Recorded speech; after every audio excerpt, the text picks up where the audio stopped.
Spacious and অ্যাম্বিয়েন্সটাও খুব ভালো, and no doubt এখানকার স্টাফও ভীষণ ভালো ছিল। সো আপনার এই জায়গাটা হলো ডাইনিং স্পেস। রাতে এসে এখানটায় আমাদের খাওয়া দাওয়া করতে হবে বুফে সিস্টেম। মিনস এখানটায় আমাদের যে প্ল্যানটা ছিল সেই প্ল্যানের মধ্যে আমাদের breakfast and dinner included.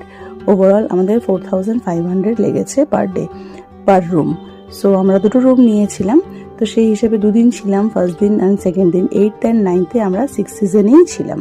So আপনারা একটু দেখে নিন, অ্যান্ড 6 সিজন কিন্তু আপনারা যেতে পারেন যদি ডিস্টেন্সের কোনো প্রবলেম না হয়। হোটেল কিন্তু নো ডাউট খুব ভালো, রুমগুলো দেখতেই পাচ্ছেন বেশ বড় অ্যান্ড খুব নিট অ্যান্ড ক্লিন, অ্যান্ড বাথরুমগুলোও খুব বড় বড়। সো আমি দেখিয়ে দিচ্ছি আমাদের রুমটা। এবারে আসুন আমাদের রুমটা কিন্তু আর একটু বড় ছিল, আমাদের বাবা মার রুমের থেকে এই রুমটা একটু বড়, বিকজ কর্নার রুম ছিল বলে একটু সাইজটা বড়। তো আমরা সেই দিন রেস্ট